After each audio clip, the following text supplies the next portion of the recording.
presented by Mathli Express Music.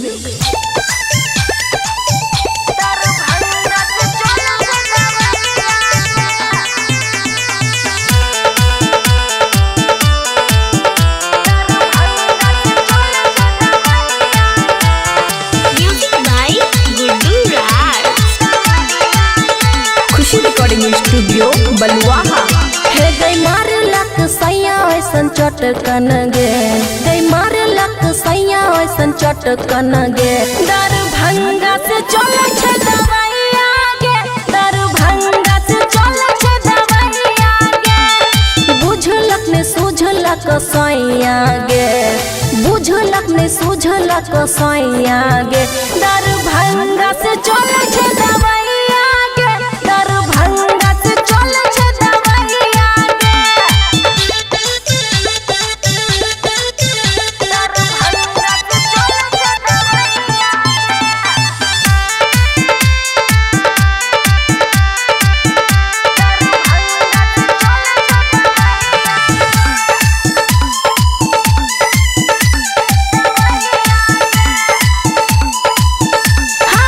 जाके हम सहरसा से करबै लोक सारा, तबो नहीं मिलल आराम। रोज रोज सुइया कमर में लागैया तो भेजैया सुनसान।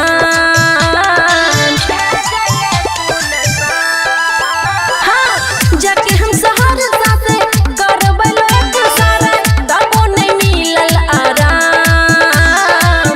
रोज रोज सुइया से कमर में लागैया तो भेजैया सुनसान। हे गई गजब के आबै अंगरैया गे, हे गई गजब के आबै अंगरैया गे। दरभंगा से चले छे दवाइया गे, दरभंगा से चले छे दवाइया गे।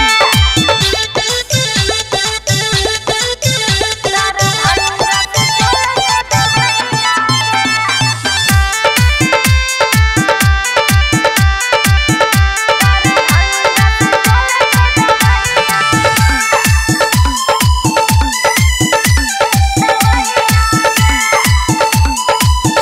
हे गई गरम पानी करके केतनो धोई छी सखी गे साँझ भोर। कोई जब पूछे त लाज बड़ी लागे, शादी भै गेल अनेर।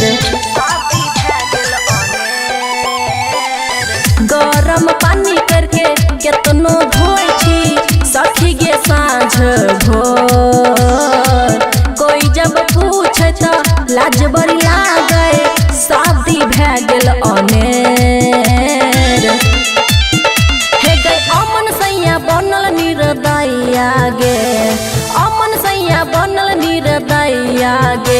दरभंगा से चले दवाइया गे, दरभंगा से चले दवाइया गे। मारलक सैया ऐसन चटकन गे, दरभंगा से चले इंजेक्शन गे, दरभंगा से चले इंजेक्शन गे। खुशी रिकॉर्डिंग स्टूडियो बलुआहा।